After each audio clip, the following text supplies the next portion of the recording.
In today's video, I'm going to teach you how to export selected audio in Audacity. This process can be incredibly useful when you're working on a project that requires you to isolate a specific part of your recording. So let's dive in and get started. First, you'll want to launch Audacity and open the audio file you'd like to work with. Now, suppose you've got a track loaded up and there's just a particular section you want to export. The initial step is to remove the parts you don't need.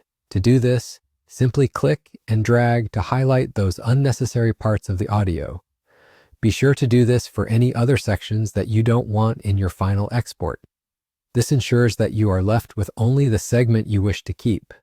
If it's your first time working on this, take your time to make sure you are not accidentally removing something important. Pay close attention to the details. Your selected section should be precisely what you aim to export. After you've made your selections, look at the top left corner of Audacity. You'll see the File menu there. Click on it and a drop-down menu will appear. From this menu, select Export Audio. This is the gateway to transforming your selected audio into a separate file. Next, you'll be prompted to choose where on your computer you'd like to save this clip.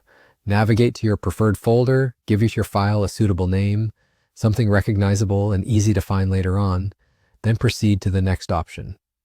You'll need to choose your export format.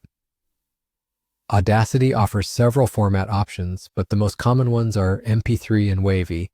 There's a slight difference between them. MP3 is a compressed format, which is great for keeping file sizes small, but if you need high audio quality without compression, Wave is your best bet.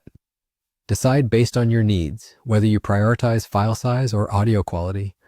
Once you've chosen your format, simply click on Export. Your selected audio is now in the process of being saved to your specified folder. And just like that, you've successfully exported the desired segment of your audio file. That's it. You've just learned how to export selected audio in Audacity.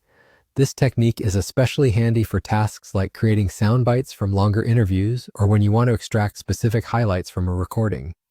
Keep practicing, and you'll find it becomes second nature. Thank you for tuning in, and happy editing.